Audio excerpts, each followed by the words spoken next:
All right, welcome back to the Onebar and Lupagus Show. I'm Onebar. We're going over a projected offseason this time. Before I was doing the perfect scenarios. This is more of a projection, which I think might be in the more realistic side of things. Before we get into that, hit that sub button. Let's get to 14,000 subs. Also, reminder, we are only damn near 24 hours away from free agency. Lupagus and I will be live all day tomorrow, tracking every signing. So saddle up, giveaways, all sorts of fun stuff, guests, the whole ball of wax. But let's get into this. Let me know in the comments. And first, we got to trim. We got to trim a little bit, get a little more cashish. And as far as projected cuts, this is what I'm going for. So before we get into these guys, like I fully expect him to restructure like a Josh Oliver, maybe a Brian O'Neill. They always do those. Harrison Smith, we'll see what happens there. But these are just straight up cuts.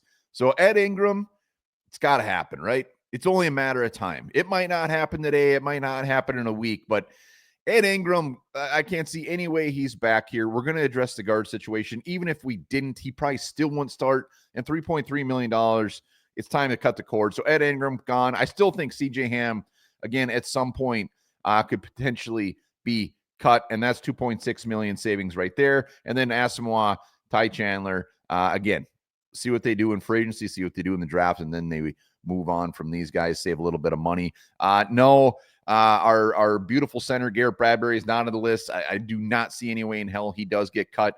But there you have it. Nothing overly ground shaking, but they free up a little bit of cash and move on. So those are players that cut. Players we're going to look to re-sign.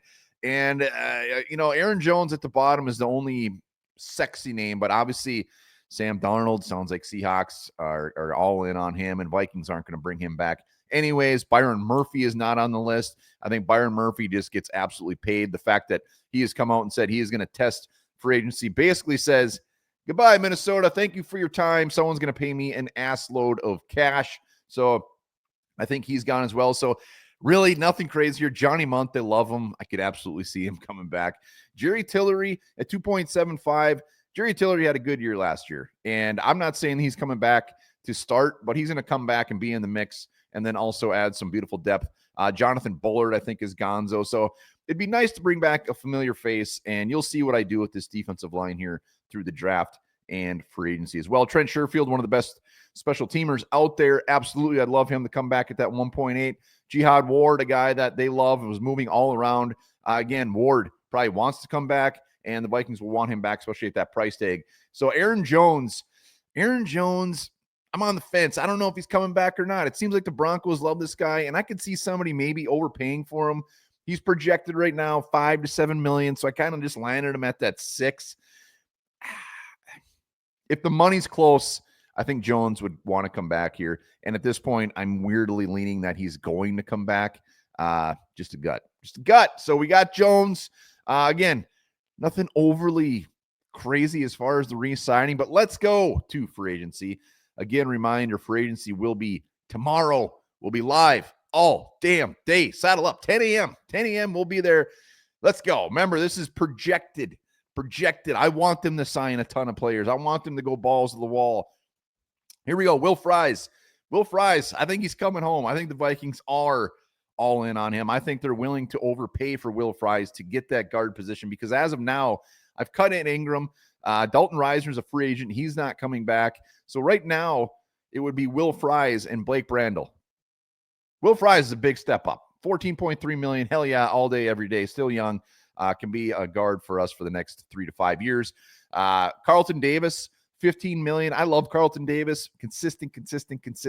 The guy every year just plays very, very well. And at that $15 million, it's cheaper than the Byron Murphy. No, it's not DJ Reed. I think the Vikings want DJ Reed. I want DJ Reed. I just think that maybe he ends up getting more than we're willing to pay. So Carlton Davis comes in day one, CB1, and I'd be all for it. I really don't think it's that big of a drop from Byron Murphy. And again, wait till we see who we draft before you get your panties in too much of a bunch. Tershawn Wharton, the guy from the Chiefs, 6.5 sacks last year, can get after the quarterback. Not overly great against the run, but one of those total Kwesi type guys coming off his first contract, a guy that really maybe hasn't hit what he's going to be, a la Andrew Van Ginkel, and at $8 million at that projection, I mean, he's a day one starter on this defensive line. Hell yeah. Tershawn Wharton right now. So our defensive line would be Harrison Phillips, Tershawn Wharton. We got Jerry Tillery in the mix. We got Jalen Redmond in the mix. And then you can see, as obviously the guy below him, DJ Jones. DJ Jones, a guy, a big run stuffer. Doesn't fit the Kwesi mold as being that younger guy, but he is playing at such a high level still. At 30 years old, $9 million, I think he can be a Band-Aid that they'd be willing to just say, all right, let's do it. And DJ Jones. So our defensive line would be Phillips, Wharton, DJ Jones. That ain't bad. And then you got Jalen Redmond in the mix as well. So not too shabby. And then the old man, Tyler Lockett. Tyler Lockett at 7.5 as our wide receiver 3. And again, like the DJ Jones, you can say, well, that doesn't really fit the Kwesi mold. At some point, you got to break the mold a little bit to go for the dubs. Lockett still has plenty left in him as a wide receiver 3. And with Jordan Addison, is he going to be suspended? What's going to happen next year? He could easily step in and still be a wide receiver 2. So that's why I have them spending a little bit more money on a seasoned vet like Tyler Lockett. But those are the big free agent signings. These aren't all of them.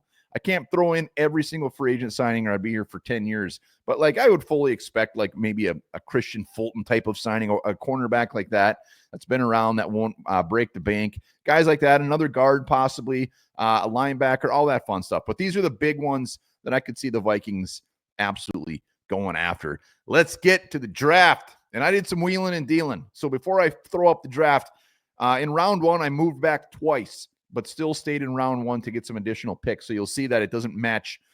We have more picks, basically. So let's get into this. So I traded down a couple times. As you can see, I got another 3rd rounder and a 4th rounder and lost a 5th. But Barron out of Texas, I got him. I think it was at pick 30.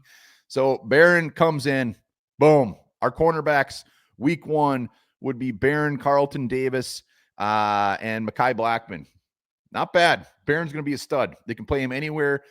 He's built like a brick shit house. He can get after the ball. Love him. I am falling madly in love with Barron as the Vikings pick for corner. If they go corner in round 1, I really hope it's him.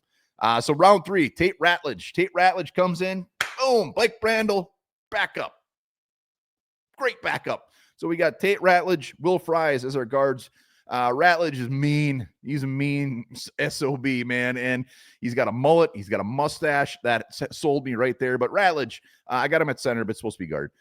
He comes in and is the guard. And again, he's a guard he's just easy peasy, plug and play. And he can be your guard for the next 5 to 7 years. Round 3, Deion Walker. Really, anytime he's there in round 3, to me, it's a no-brainer. He doesn't need to come in day 1 and start, but we signed DJ Jones in free agency in the previous slide, and now Walker can possibly be the heir apparent to him after a nice little 1-2 year rental. Walker's got a ton of potential, ton of size. Round 3 is just too easy not to take him. Cam Scatabo. So we did re-sign Aaron Jones in this scenario. Scatabo, the Vikings have been sniffing around in round 4. That's just a gift, and he was staring at me in the face. Scatabo, we all know what he can do and catch the ball, runs hard. We know him. We love him. And he could be, again, the running back of the future for the Vikings. And then Kobe Bryant in round 5, adding another cornerback to the mix. Bryant, great ball skills, little thin, but he can still get after it as a tackler. In round 5, again, him and Mello Dotson. I love those Kansas cornerbacks. He was there.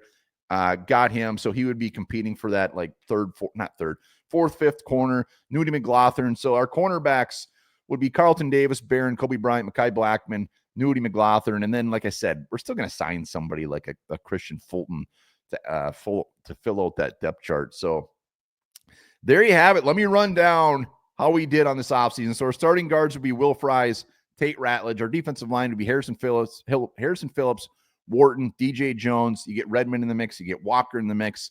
LDR possibly. And then I already rambled out the corners and wide receivers. JJ, Addison, Tyler Lockett, running back Jones, and Scatabo.